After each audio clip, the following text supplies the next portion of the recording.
Hai Re, selamat datang di channelku. Kembali lagi bersama aku, Diana. Pada videoku kali ini aku akan ngejelasin ke kalian perbedaan orang Hindu Bali dan orang Hindu di Jawa.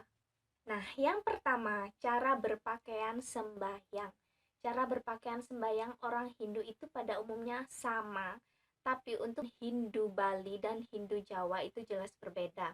Apa bedanya? Nah, untuk cara berpakaian orang Hindu di Bali, bisa dikatakan dia lebih memperhatikan pakaian sembayangnya. Misalkan dari ujung rambut sampai ujung kaki, dari mulai rambut memakai sanggul, kadang dia tertata rapi, dan baju juga press body serta selendang yang selaras dengan warna common tersebut.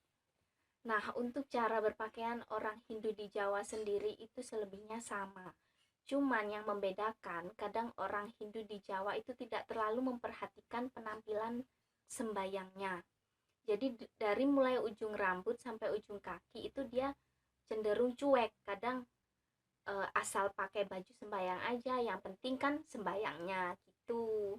Nah, perbedaan yang kedua yaitu Banten di Pura. Kalian kan pasti tahu Banten di Bali itu cenderung lebih banyak jumlahnya. Kalau di Jawa itu Banten itu buat kebutuhan aja, nggak sebanyak di Bali. Misalkan di Bali ada adat Bali yang harus dipenuhi, membuat Banten ini dan itu, tapi di Jawa itu Banten ke Pura itu murni untuk sembahyang aja, nggak ada seperti adat Bali. Sebanyak adat Bali itu tidak.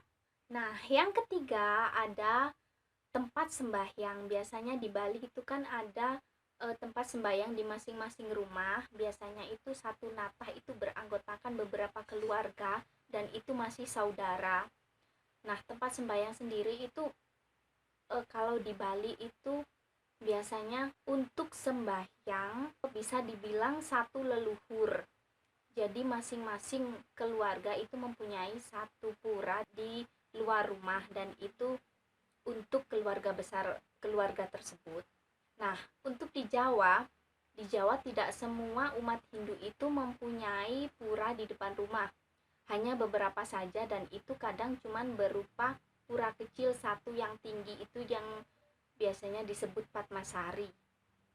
Dan yang mempunyai Padmasari itu pun nggak semua orang, kadang hanya beberapa. Kalau sembayang mereka sendiri biasanya ke pura desa-desa atau dia membuat kamar suci di dalam rumah. Nah, yang keempat ada kematian.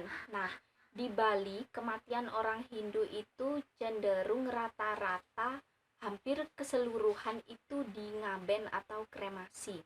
Nah, ada beberapa juga yang dia tidak dibakar, tapi dia dikubur dulu. Tapi selang beberapa waktu pasti ada proses pembakaran.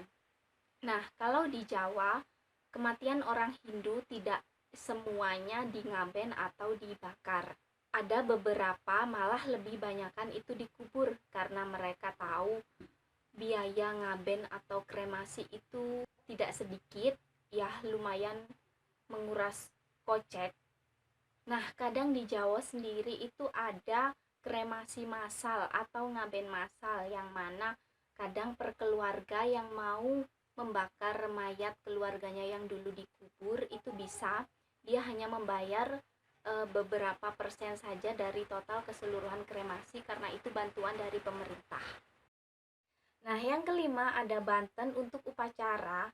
Nah, misalkan ada upacara pengantin atau upacara yang lainnya di Bali, itu Banten nominalnya jika dirupiahin bisa sampai puluhan juta. Tapi kalau di Jawa itu Banten itu cuman untuk syarat saja kita sebagai orang Hindu dan tidak sebanyak Banten yang ada di Bali. Untuk orang Hindu di Jawa sendiri itu lebih ke peraturan leluhur di Jawa. Nah, yang keenam ada hari raya. Nah, hari raya umat Hindu sendiri itu kalau di Jawa itu yang paling besar adalah Nyepi, karena hari raya tersebut itu datang pada 1 tahun sekali. Itu bisa dibilang hari raya paling besar umat Hindu di daerah Jawa. Untuk hari raya yang paling besar di Bali itu adalah Galungan. Galungan datang tepatnya pada 6 bulan sekali atau 1 tahun 2 kali. Hari raya di Bali terbesar itu adalah Galungan. Dan satu lagi di Bali, hari raya terbesar itu juga Kuningan karena dia bertepatan setelah hari raya Galungan selesai. Nah, untuk nama orang sendiri kalau di Bali itu biasanya anak pertama cenderung dengan bernama Nyoman atau Putu, dan kedua itu ada Kadek, dan ketiga ada Komang, keempat Ketut, dan seterusnya. Kalau nama orang Hindu di Jawa sendiri itu tetap memakai ada Jawa dan tidak ada nama Komang, Ketut, Kadek, ataupun Putu. Jadi seperti nama-nama biasa, kecuali orang itu memang keturunan ada darah Balinya. Nah, sekian videoku kali ini.